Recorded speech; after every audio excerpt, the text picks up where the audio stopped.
Hello and welcome to Sports Forgotten Heroes, episode number 168, Bert Sproston.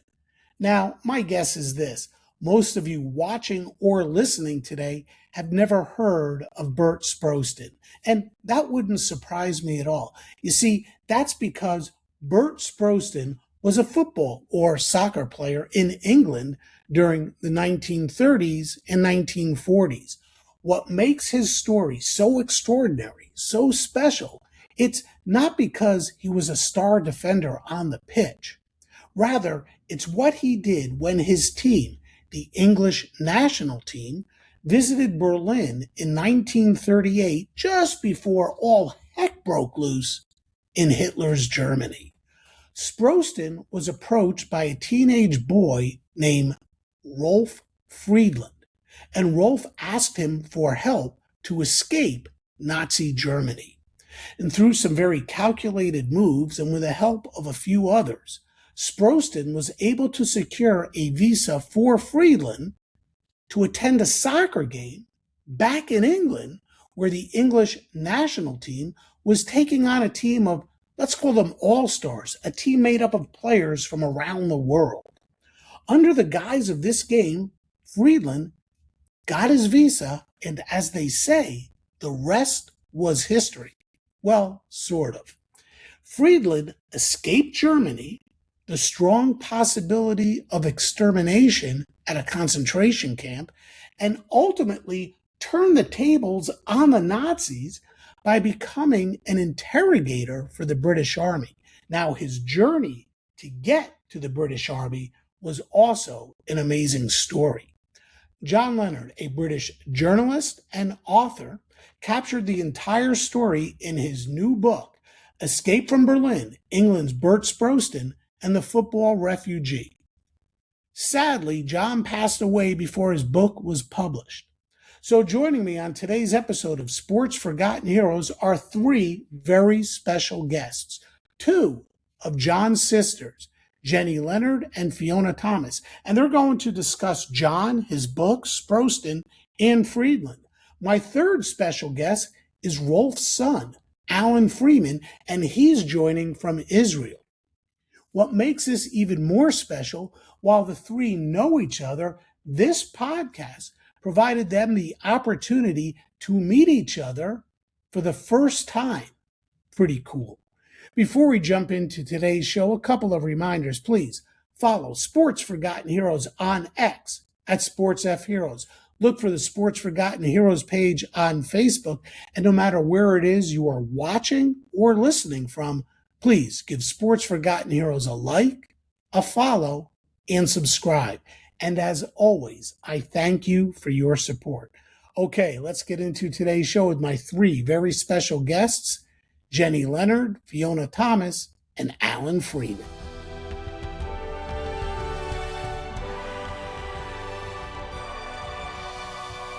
And now on Sports Forgotten Heroes, I have three very special guests.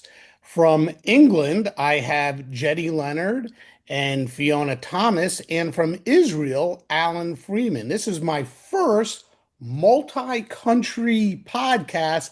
I am thrilled that everybody is here, and this is going to be quite something. This is about true heroism and sport, so it certainly fits the genre of this show called Sports Forgotten Heroes.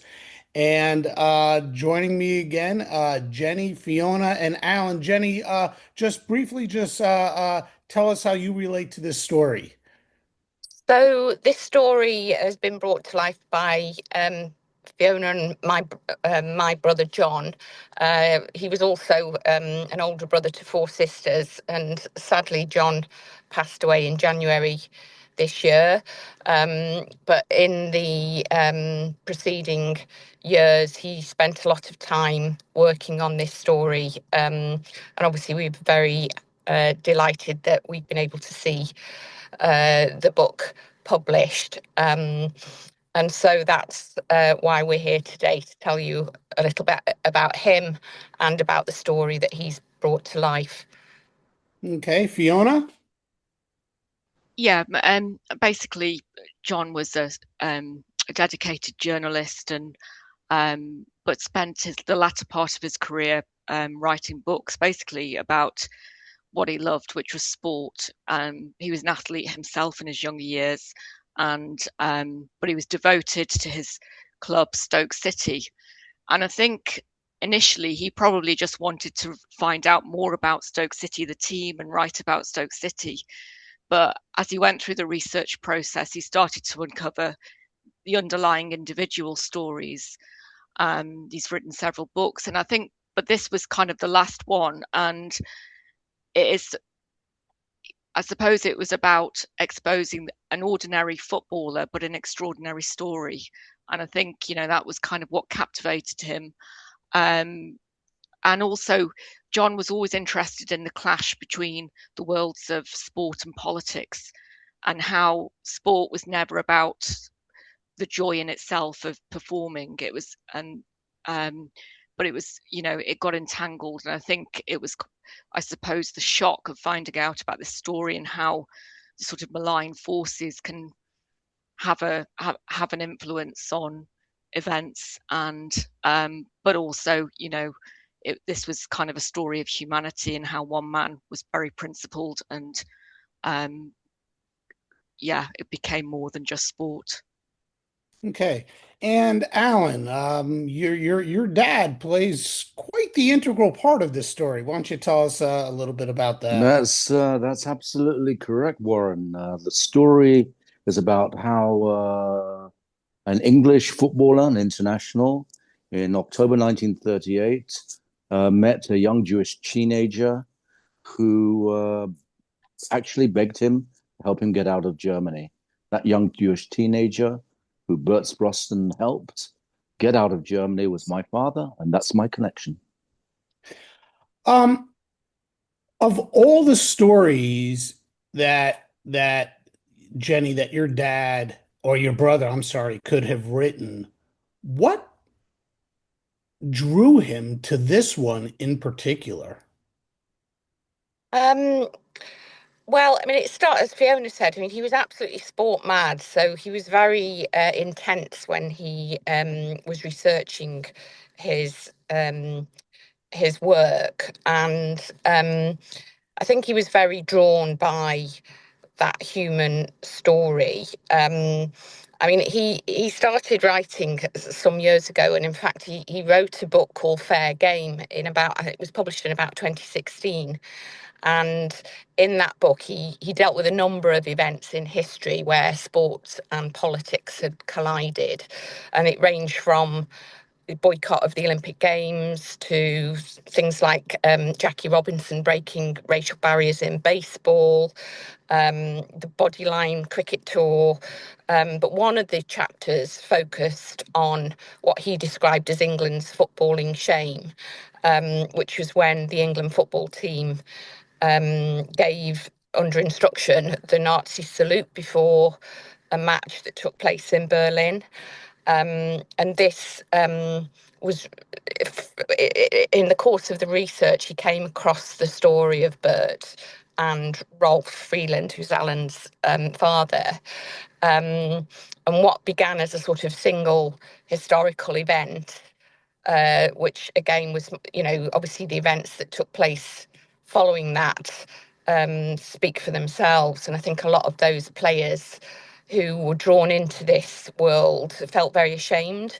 But it became a very personal and human story about connection and the courage, I think, that Bert showed, and the impact that one person can have on another. So I think it comes back to that thing about him being fascinated by, although there are these bigger questions about how individuals can get caught up in events, what choices they had and how they responded. So it was never just an interest in sport for its own sake, but it was, how those worlds collide. Fiona, was there a particular discovery or moment during your brother's research that really captivated him? Something that said, man, this story has to be told. Well, I think, yeah, I mean, Jenny referred to the salute and sort of the shame of the England football players and kind of how they carried that for the rest of their lives. But I don't think it's a well-known story, to be honest, to the wider UK public. And certainly, you know, colleagues I've shown the book to at work are kind of shocked to see that picture of the salute. And so I suppose he, you know, it was sort of looking at that and then, but then sort of seeing and also discovering that there was one footballer that sort of against the odds decided to help Ralph. And I suppose it would have been so easy to walk away and just say, it's not my responsibility, it's nothing to do with me. You know, he's in a different country, travel wasn't what it was then, or but he didn't. And he made a promise outside that stadium, and he kept that promise and showed duty and loyalty. And I think that probably sort of, you know, captivated John. And I would also make a broader point that John was very conscious about current politics and relating that back in terms of parallels to the 1930s and the rise of fascist politics in Europe. And, you know, now some of the commentary on social media. And I think perhaps we wanted to kind of highlight the sort of how Europe was caught up into that sort of cycle of hatred and division. But there were people there that stood up, and they are the untold stories. Okay, so in the introduction to today's podcast, I talk about, you know, the book and you know what happened in Nazi Germany and how Bert helped get Rolf out of Germany and to England. But we're going to dive in a little bit deeper. And for my listeners right now who are not familiar with the story, Alan, who was Rolf Friedland and what was life like for him growing up in Berlin? Rolf Friedland was born on the 26th of May, 1920. At the age of 6, his parents, who were a prosperous Berlin family and are living in a prestigious neighborhood of Berlin, Schöneberg, decided to send him to a boarding school. Wasn't terribly happy there. The first one was right in the south of Germany in Bavaria. He then moved to one just outside of Berlin, where there's a famous bridge, Kleine Glienicke, and he stayed there until just after 1929. In 1929 was the great crash.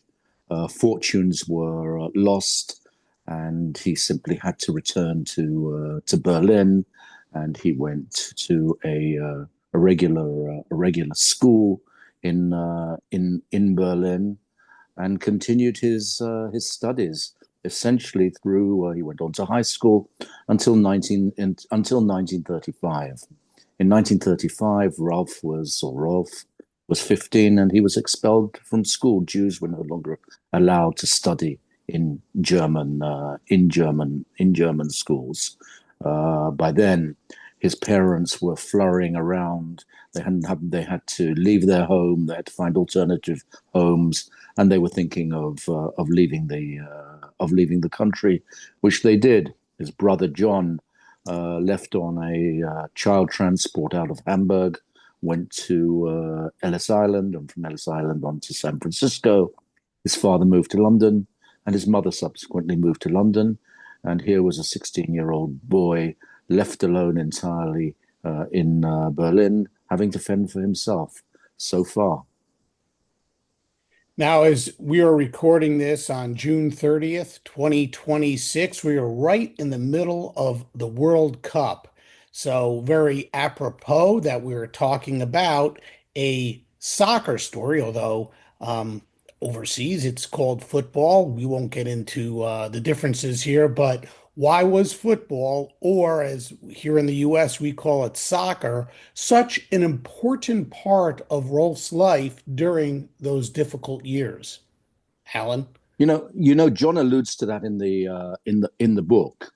The atmosphere in Germany at the time was very much about fitness and sport. And I suspect that he wanted to be up with his peers. He liked hiking. He liked cycling. He liked canoeing. There were lots of lakes in Berlin, and he also loved football. And there were Jewish football teams who played in the green area of Berlin, and there are lots of green areas in Berlin. This one's called Grunewald, and he belonged to that team. And a love of football grew for him. Not only did that, but after the rise of the Nazis and the departure of his parents, the only other way that he could really earn some money was that he played and was paid in a square, public park in Berlin, to play football against the unemployed. And so there was a kind of natural progression for him. And this is how it evolved and continued throughout his life. I remember he moved to Israel in 1989, and you could have all of these television sports games broadcast into your living room. And we put on the television. He was quite old by then, and he actually said, "Football's my life." Now, the key figure in this story, of course, is Bert Sproston. Jenny, who was Bert Sproston, and why do you think he is largely forgotten today? So Bert Sproston he was an England soccer player. He was an international soccer player, so he played for the England soccer team. He played in a defensive position in the 1930s. I think perhaps he played alongside Stanley Matthews, who you may know of, who was a kind of legendary footballer, and most people in England will have heard of him or know something about him. But I think for somebody like Bert, who for a start he played as a defender, and generally the defenders perhaps don't get the limelight because they don't score goals. So perhaps that didn't attract the sort of attention that the centre forwards would get. But obviously, he was a very accomplished footballer, and John does describe, how good he was. But his playing career was also very much disrupted by the Second World War. I'm not an expert, but obviously sport at that time, when the world went into such a dark period, had to take a back seat. So perhaps he was never really given that opportunity to excel as perhaps he could have done. So I think as a result, even though he was one of the top players of his era, his achievements have never really been translated into public recognition. So his name wouldn't be well known unless you were a really avid football fan who followed lots and lots of detail. Yeah, as reading the book that your brother John wrote, it comes across that Bert was a terrific defender.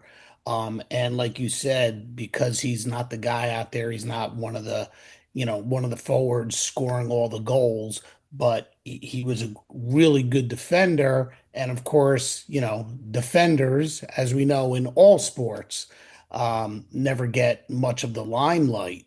Um, but I'm not sure if you could answer this or not, Jenny.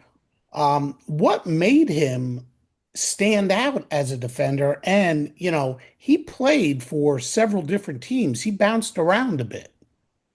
He did. I mean, as I say, I think he was a very tough player. He started out in a local football club, a team called Sandbach Ramblers, which is actually not far from where John and Fiona and our sisters and I grew up. But he then went on to sort of bigger and better things. So he joined Leeds United, which are obviously a very big club. He joined them as a teenager, and he went on to play for Tottenham Hotspur and also Manchester City.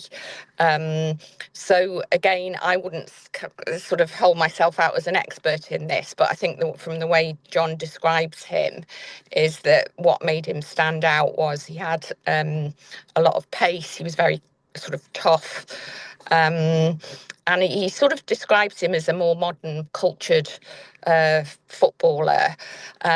He earned 11 caps, I think, with England in a relatively short period. And as I say, with the sort of disruption of the Second World War. And I think at that time, they didn't really operate these big squads. So if you were picked for your country, you know, you really were the top of your game and generally would get to play. So, yeah, he was very successful, I think, in his time. Yeah, he was picked for the national team, obviously, and he went over to Berlin to play in this game where Rolf was able to seek him out. But the other interesting thing about it was he appeared to be somewhat of a homebody, right? He had all this national recognition, could play for a team like Leeds or Tottenham or Manchester City, but he chose to go back to, I hope I get this right, Sandbach. But Um, yeah, Sandbach. Because he missed his home life, he missed his family, he missed his mom's cooking, it sounds like. Can you talk about that at all? You know, like sort of well, I like mean, beyond soccer, beyond football, what kind of man was he known to be? yeah, I mean, and again, I think Alan might be able to come in here because I think Alan actually met him. But for me, he comes across as a very sort of modest, grounded person who wasn't focused on fame. He was obviously very committed to dedication, but he was also committed to his family. And I think what stands out is a kind of instinctive decency, which is obviously comes to the fore with what he did for Rolf. I don't know, Alan, whether you've got any perspective on that because I think you had met him. I met him several times, in fact, and on reflection. But before I go to my reflection, I just have to say that about John, that John was a great Stoke City fan. Bert and Stanley Matthews, and Stanley Matthews is a huge legend, were mates. And he speaks about that in The Salute, and he speaks about it again in Escape from Berlin. And I had the huge, huge privilege of watching Stanley Matthews at the age of 50 playing for Stoke City against Chelsea. I was on at the bridge and watched the legend playing. So I just wanted to mention that. But having said that, that game was in London, and again, John, I think, captures the moments that Bert was in London, and it didn't feel right for him. He couldn't acclimatise to London, and I think that's understandable for a northern lad at that time, and all that London meant. It didn't cajole with his character, and it's probably precisely that special character that led him to stop, listen to Ralph, and say, "I'm going to do something about it." Really interesting. Fiona, as we're going to advance this story, um, why was England in Berlin in May of 1938? Why were they there to begin with? Well, it was a friendly game and it was a reciprocal game. Germany had been in London. They played I think, at White Hart Lane in November 1937. But throughout the 1930s, there was a sort of renormalizing of relations between England and Germany and between the two football associations. After the First World War, there was no exchange of games or anything. But I think there was basically through the 30s, they were trying to avoid the creep of war and to try and avoid at all costs what they'd gone through in the First World War. So it was part of from the British point of view, I suppose it was the Foreign Office point of view. It was part of trying to sort of keep relations smooth and it was part of a wider policy of appeasement. in terms of the German or the Nazi perspective, the regime, they used sport as propaganda. And this was manifested in the 1936 Olympics. And it also using sport as a way of training young men for the military, for example, through the Hitler Youth movement. So there was kind of motivations on both sides to have this confrontation not confrontation, to have this sort of these matches. And with the match in Berlin, I think it was an opportunity for the regime to demonstrate its kind of dominance and its power.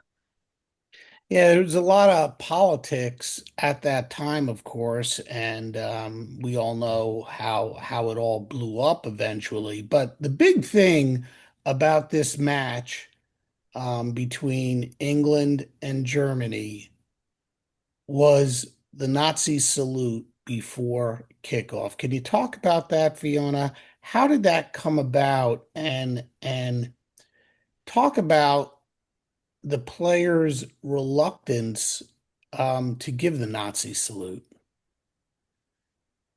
I think it was only agreed several hours from what John writes, several hours before the game. And it was basically, John describes the players as unwilling diplomats. Football was kind of used from the British perspective as a diplomatic soft power. And so the order came down from the Foreign Office through to the Football Association that they were to do this as a matter of courtesy and as a matter of politeness, to salute through not just the German anthem, but through the Nazi anthem. There's suggestions that there was a rebellion. I think the captain, Eddie Hapgood, had written an autobiography to say that he was ready not to lead them out, but it's never really been confirmed as to whether there was a genuine attempt to rebel against it.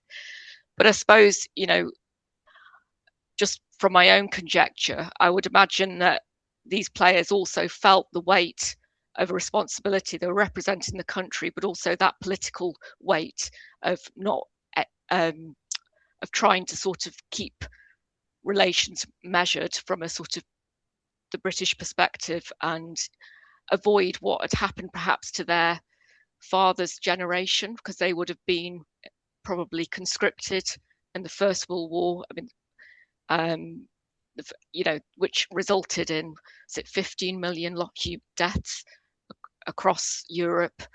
So, there was that sort of feeling that they needed to do all that they could to prevent a deterioration in relations. And I suppose they just felt under duress to do it.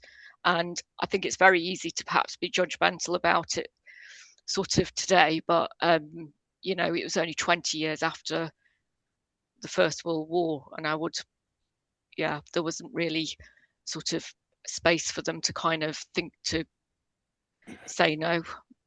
Yeah, Fiona, Yeah. I think that John captures the moment superbly in both books.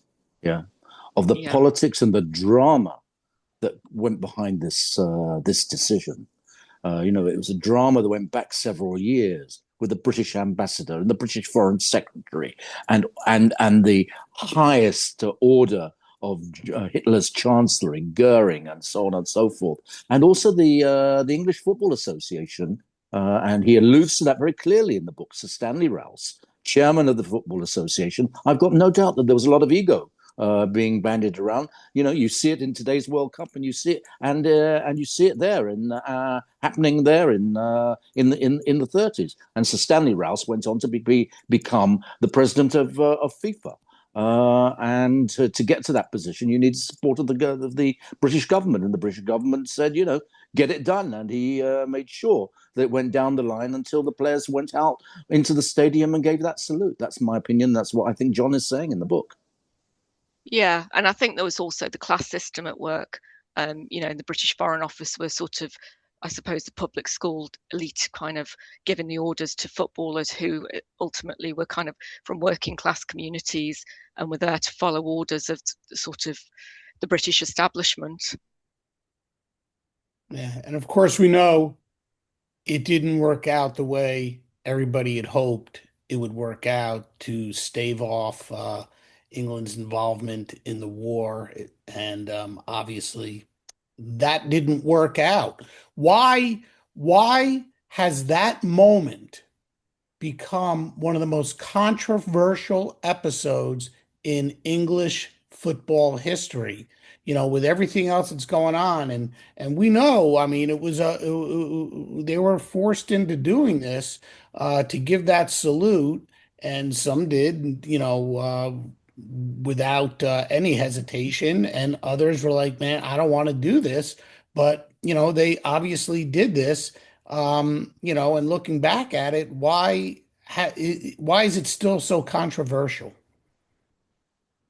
Well, I suppose what we know now, and I think it comes to the point about how we shouldn't be too judgmental about them, because they wouldn't. We lived in it was a different time. You weren't sort of bombarded with news, and you got information from very limited sources, and obviously the events of the Second World War were pretty horrific, and they wouldn't have necessarily perhaps have understood what was to come. But obviously, with the benefit of hindsight, you can see how it became a kind of a really shameful episode for them, who would have been very proud individuals, some of whom had to then go and serve in the war. Yeah, it's a really difficult one. Yeah. It was also a metaphoric moment of throwing in football into the depths of politics. It wasn't part of the protocol at all. You didn't do that. Yeah, it was as if England was signaling, okay, we accept this Nazi Hitler regime and we salute you for doing so. And what could be more impressive on the British public, than their heroes taking that salute? It just wasn't part of the protocol. Protocol was the national anthem of both teams, and that was it. Yeah, and the Germans took it 2 steps further. Not only the salute, but they also sang the Horse Wessel Lied, which was the great Nazi anthem. And again, John mentions all of this. I think he So said that's what, yeah. it wasn't the first time they did a salute to Mussolini, I think in 1934, although that was kind of a naval salute, but this took it one step further in that it was actually the Nazi salute that they gave. But yeah, no, it wasn't part of the usual protocol, but it wasn't the first time that they were compelled to do something like this. But yeah, I mean, as John said, it was done under duress, and it wasn't they weren't willing diplomats. Right. So during all of this, there is young Rolf, and he wants to get out of Nazi Germany because he knows what's happening and what the consequences are of staying there. So he decides it's time to leave. Alan, how did he first come in contact with Bert? Great question, Warren. I mean, it's a subject that from time to time he talked about at home in a very factual way. About a year and a half ago, I was in Berlin, and I retraced his steps, the route to the Olympic Stadium, where the players came out, and how Rolf, after the game, stood around like you're collecting an autograph. I used to do it myself. So he stood there and he waited for the England team. And I have to say that, to my mind, Bert was a random choice. It could have been any one of the footballers. Yeah, I was going to go there. Why did he seek Bert out? Random. Yep. Random. Whether he found something in Bert's game that suggested to him he's my man or not, I cannot say. My father never told me. I think it was a random choice that he made, but ultimately the right choice. And he spoke to Bert, and he said, There's only one way out of here. I need to come to England and to see the game of England against the rest of Europe later in the year. Please, please help me. And something touched his heartstrings, and Bert returned to England. He spoke to his club. He spoke to the FA. And at the end of the day, it was the FA who asked the British Embassy to issue Rolf with the visa to get out of Germany. Otherwise, it would have been extraordinarily difficult for Rolf to get out of Germany. You had to have a visa for somewhere. You just couldn't leave without having that visa. Yeah. So in your conversations with your father, it never came up like why Bert or what maybe stands out about the initial connection between the two. He never talked about that, or what the relate, how did he convince Bert to do this? It again, I can only say that sometimes in life there are things that are random on the one hand, and secondly, there's an element of chemistry. That when two people meet, there's a click. And there was a click between Rolf and Bert that lasted until the end of both gentlemen's lives. Yeah, they became interconnected and great friends. And Rolf frequently mentioned his friendship with Bert and his gratitude to Bert. And I'm just going to put it down to something random and chemistry between two individuals that worked out well. Do any of you think there might have been something else at play here from the view of Rolf said, I gotta go. He talked to Bert and said, I gotta see this big game. I gotta see this game. And do you think there was anything in the back of Bert's mind that said, this is more than just about seeing the game? This is about somebody trying to escape persecution for being Jewish and wanting to leave Nazi Germany, getting over to England and never going back. Do you think that there was anything in the back of Bert's mind that said, I'm going to help him escape Germany? Or do you think that was, did Rolf say that's what this is really about? Yeah, absolutely, absolutely. The game was a hook, which enabled him to get out. But he made it perfectly clear to Bert that his life was in danger unless he got out of Germany. And Bert heard that, understood it, internalized it, took it back to White Hart Lane, which is the stadium of Tottenham Hotspur, and proceeded to deal with this matter. Other people might have said, "Okay, yeah, okay," but they didn't act. Bert Sproston, you see it in his football, which is so described so well by John, and the football and the style that he played in, and his determination and his focus was also enacted outside of the game, and that's what took him forward. Within a matter of basically just a few months, he got Ralph that visa and got him out, and he understood that he was saving a life. How difficult was it for Rolf to try and leave Germany at that time? Like you just said, it took a couple of months. Inside that couple of months, a whole lot of other things could have happened to Rolf. How did he avoid some of that? What obstacles stood in his way to escape Germany and wait for this visa to come through? Funnily enough, Warren, and John again mentions this, Hitler wanted to get rid of the Jews. There wasn't, the final solution was invented in 1941. And John suggests in Escape from Berlin that that by pushing the Jews out to other countries would resent having these people here, and that would actually advance the Nazi goals. So the real obstacle, wasn't the Germans. The real obstacle was Britain or any other country.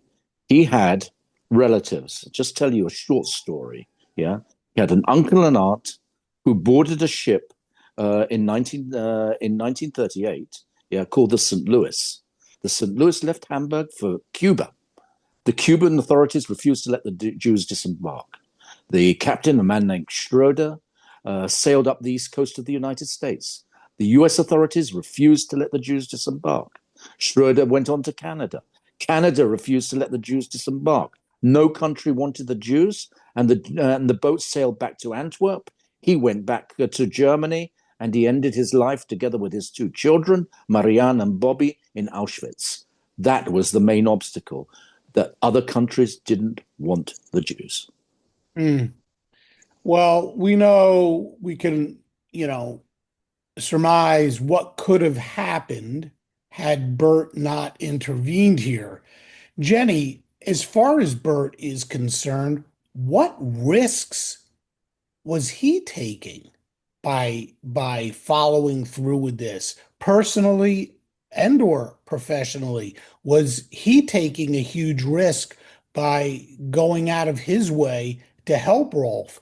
And probably would have been a lot easier for Bert just to say, yeah, you know what? Hey, nice to meet you. Yeah, I'll help you. I'll walk away and not do anything. So I think the answer is yes. I think he certainly was taking. There was an element of risk for him. As we've discussed, it was a very politically charged environment. He was putting his head above the parapet. He used his position and his contacts in football in a quite a practical way to get Rolf's visa and the passage out of Germany. And he kept in touch with Rolf, I think, by letter. That would be the only means of communication in those days. So it took quite a lot of effort, and obviously they had to create a credible reason for him to be coming for him to be travelling to England. So having to sort of use his influence with the Football Association, and we sort of discussed some of the political pressures that were going on there, I think did create an element of risk for Bert. Not in the same sense that Alan describes for his father, but he was stepping into something that's far more serious than football. He was stepping into the sort of politics, and so there was, perhaps he was exposing himself to personal criticism. Whether it could have impacted his position in the team, I don't know. I'm sort of speculating there. But it was a relatively small act, but that carried a great weight, I think.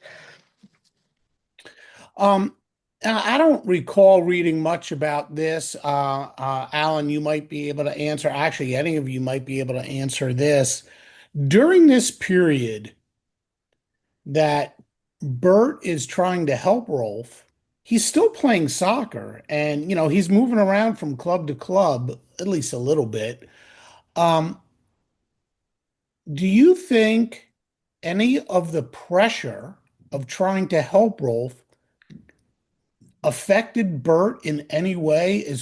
Was this, something that he was thinking about a lot? Do you think that this affected his football playing abilities at all, subconsciously or anything like that?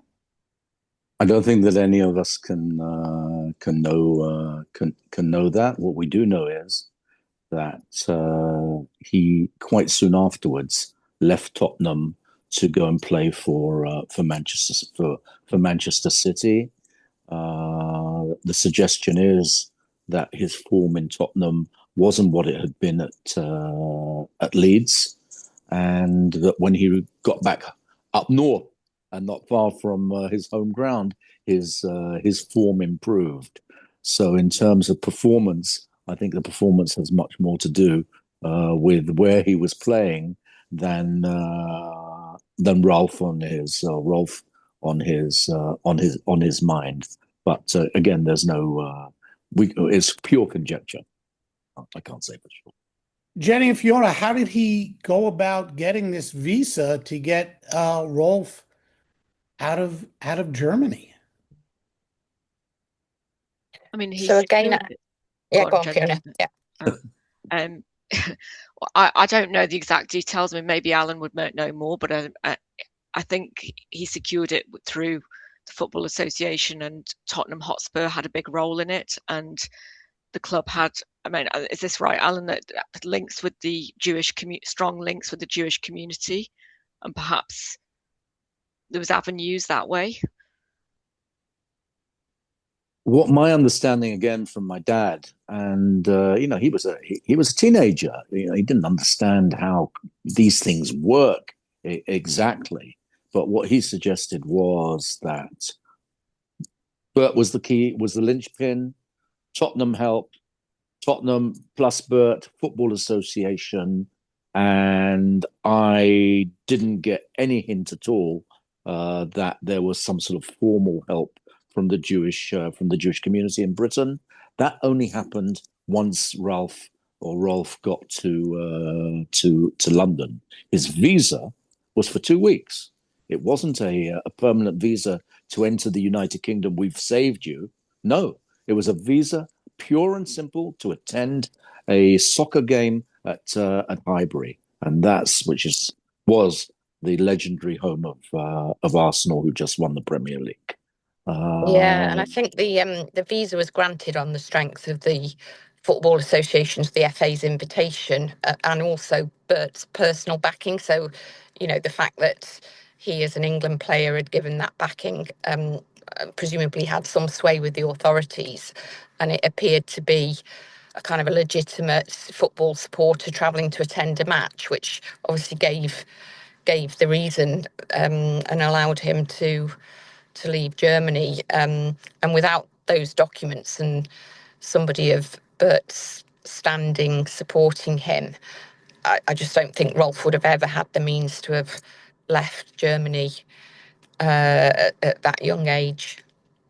Mm-hmm. The name of my podcast is Sports Forgotten Heroes, and so many times the heroes I talk about are athletes who are sports heroes, right? They did something great on the field of play that made them heroes in our minds because of their athletic abilities. This story is about an athlete who, in every sense of the word, was a true hero by helping someone who was staring down death and helped him avoid such a horrible consequence. But if I read the story correctly, this person, Rolf, was also somewhat of a hero. And in the book, John talks about how the Brits were still somewhat suspect of Germans who had left Germany, got to England, and wanted to fight against the Germans, but there was this overlying feeling that we can't trust them. They're from Germany. How can we trust these Germans? And this is something that Rolf faced, was a suspect military that said, "Oh yeah, hey, we appreciate you wanting to fight with us, but you're German. We're not sure about this." And then there was an incident, if I follow this correctly, where Rolf actually saved someone from drowning. Am I following that story correct, Alan? Did he You actually are say? you are following that Right. story absolutely correctly. So His he saves father, this, his yeah, he saves this person from drowning, oh and then boy, he is recognized by the Duke of, I know I'm going to say this wrong, the Duke of Gloucester, or is it Gloucester. Gloucester? See, here in the U.S., we don't speak the same way as you all do with the same English. Gloucester. and he is recognized for this, and this changes everything. How big is this? And by the way, at some point along the line, he changes his name from Rolf Friedland to Ralph Freeman. Can you all talk about this? Yeah, I'll try and sum it up in a nutshell. His father, Adalbert, was taken by the British authorities and interred in an island in the Irish Sea called Whose the Isle father? of Whose Man. father? Ralph's father. Ralph's Rolf's father. father. So your Ralph's father. grandfather. Your My grand. grandfather. Yeah. Okay. But my father was based on records that John actually accessed at the end, was actually interrogated or interviewed better by MI5, which is a kind of equivalent, I would say, to your FBI. And they wanted to check him out, and he came up clean. He joined the British Army in a special logistics unit called the Royal Pioneer Corps, and he was working in quarries in Wales. He obviously went to Langland Bay, which is in Wales, for a swim. He liked swimming. He was a good swimmer. And he saw this young boy in distress, and he didn't hesitate. He dived into the water, extracted the young boy, and saved that boy's life.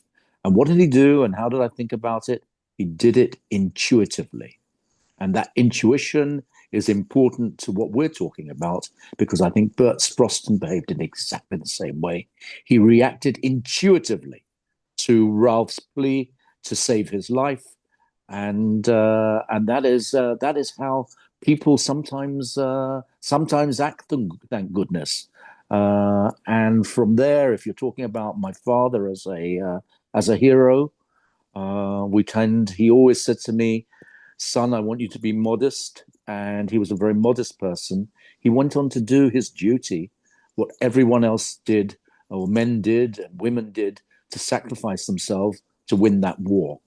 And he crossed, like hundreds of thousands of other people and soldiers in the British Army, and he fought his way across France. He was injured, shot. He recovered. He went on into Belgium. He was seconded to British intelligence, fought his way into Germany, and then pursued denazification activities in Germany, interviewing his torturers, or the torturers of his people. And that's Ralph's story. He did his duty as a human being. It coincided with the war aims of Britain, but nothing could have given him more satisfaction. This was a personal thing for him to defeat that monster in Germany, and he was part of what you would call a squad or a team, a very large one, that succeeded in doing so. Just real quickly, the name change from Rolf Friedland to Ralph Freeman. How did that come about? I'll explain that to you as well. Once you joined the British Army and there was a danger that you might become a prisoner of war, if you were a prisoner of war with the name Rolf Friedland, you wouldn't be in a prisoner of war camp. You would go to a concentration camp. So he chose a name which has a British-sounding name in order to protect himself, and also to identify with his newly adopted country as well. Although he wasn't naturalized until after the end of the war. What was Ralph at this point? What was Ralph's and Bert's relationship over the years after all of this? Can any of you? Bert was served in the Far East. He then went into and fought as well in Italy. He, like Ralph, were demobbed. Bert had actually quite a bad injury, which connects back to why he didn't go on to play football. I think what Jenny said was absolutely correct, though, because of the intervention of the war years. And he went on to become a trainer for Bolton Wanderers, another northern club. And that is when Ralph reconnected with Bert. They would exchange Christmas cards, holiday cards. When Bert came down with Bolton, Ralph and I would go to White Hart Lane, again, the home stadium of Tottenham Hotspur until very recently, and we would meet up with Bert, and they would embrace. And from time to time, my dad would travel across the United Kingdom. He was in the postcards and souvenir business, and so it took him to the north, particularly to Blackpool, which is where at one time Stanley Matthews shone. And so he would also visit Bert and Rini when he was up in the north. So it wasn't a day-to-day thing, and we didn't have WhatsApp and all of these stuff, but it was a warm, strong relationship by both gentlemen. Fiona, this story combines so much. It combines football, politics, war, humanity. What do you think your brother John ultimately wants readers to take away from this incredible story? And by the way, I got to say, anybody out there listening, watching, you've got to get a copy of this book, Escape from Berlin. It is terrific. It's not just it goes deep into soccer or football. It goes deep into what happened here, and again, I am never able to cover everything in a book, because if I do, there's no reason to read the book. Like, we're not even touching on Ralph's wife Eva, and her journey, but there's so much in here. Fiona, what do you think John would want readers to take away from this? I think basically the power of the human spirit. And as Alan said, it's about intuition and it's about principle and doing the right thing and acting out of a moral purpose. And, and especially in thinking about today in current times and sort of the othering of different groups. And, we don't want to fall back into those kind of horrible and extreme ideologies. And so I think John, like I say before, he was very conscious of sort of divisions within society today, and it was kind of to raise a light on a very dark episode in world history. As I said earlier, most of the time, 99.9% of the time, I talk about heroes on the field. Is it fair to call Bert a genuine sports hero, not because what he did on the pitch, but because of what he did off of it? Does that make him a sports hero? I think so, because sport is about sport, I suppose, the values of sport, the virtues, and it's about sort of who you are and the character.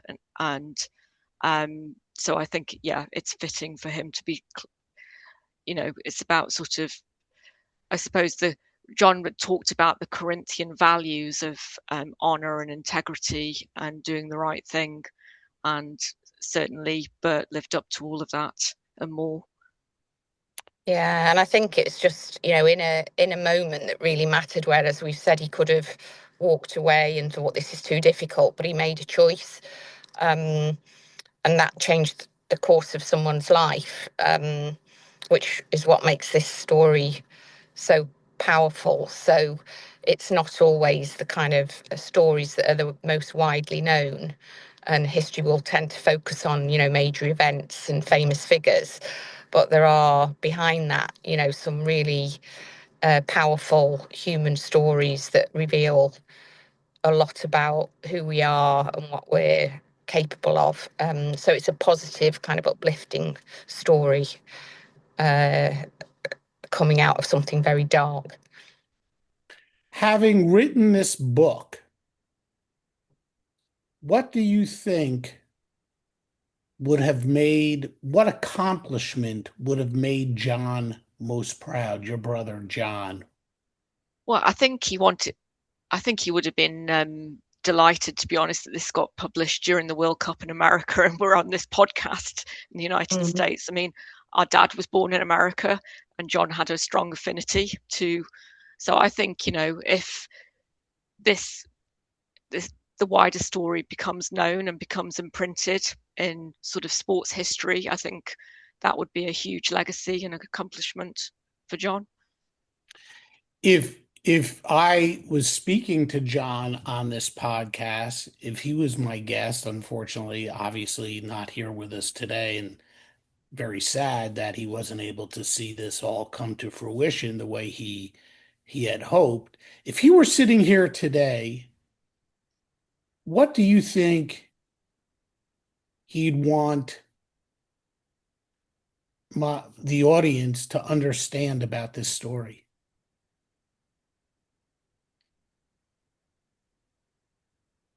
Oh, well, yeah, no, I suppose, you know, I mean, for John at the end, he was determined to get this book published. I suppose, you know, if we think about last year in April, he was given literally days, a week to live, but he hadn't finished this book. And, but he defied the odds and he came through for several months. And within that time, as he was struggling with his illness, he managed to get it, you know, published. And I think it is because, well, you know, it's just so sort of, it was the ordinary, but it was also the extraordinary. And, you know, it was the fate of one man whose life was saved and, you know, separated from all the politics and sport. Bert was the one who he sort of could focus, you know, focused away from that and could sort of, yeah, demonstrate that it was his way of perhaps atoning for what happened in that stadium as well, sort of an act of redemption, and doing that salute. Yeah, and I think that John would want people to, you know, take away from it is just how powerful sport can be. As we said, he was a massive sport fan. And we live in turbulent times, as we've said. But it is something that sport can transcend those things, you know, borders, backgrounds, people's differences. And we see that now with the World Cup, and he absolutely loved the World Cup. You know, where nations come together, and it's not just about what goes on the pitch, but the fans, and there's so much positivity associated with it. So I think this story captures that idea perfectly, that sport can sort of create those moments of connection that go far beyond what actually takes place on the field. Yeah, I think he would. You know, and we're very proud of him too, because as Fiona's described, he was absolutely dogged and determined to get this book published, and it kept him going through some very difficult, challenging times during his illness. So, yeah, we're absolutely delighted, and we're so grateful to have the opportunity to talk to you and your audience about it. And Warren, Well, yes, sir. Yes. I last spoke to John when he was in his hospital bed. And there are things that he said, and there are things that he wrote about. And what he said was that the salute in the Olympic Stadium in Berlin was an infamous moment in British footballing history. But there was one incident, which was the light at the end of the tunnel, yeah, which was Bert Sproston's rescue of Rolf Friedland, and how sport can be that power for good, and it can also be the reverse. And Bert illustrated how it was a power for good. That's awesome. That's absolutely awesome. Alan Freeman, Fiona Thomas, Jenny Leonard, I want to thank you so much for taking time out of your day to talk about really such an incredible story, a wonderful story about two men who sort of met by chance, Bert Sproston and Rolf Friedland, both Heroes.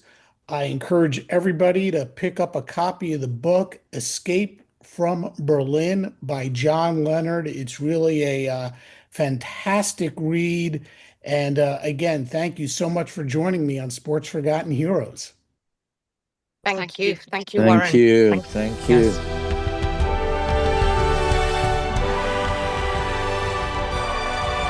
This was an amazing story, not the typical type of story I bring to you on every episode of Sports Forgotten Heroes. While Bert was not the star of his team, finding the back of the net in every game he played, he was still a star, an outstanding defender for the teams he played with. But what he did to help Ralph was incredible. It was selfless.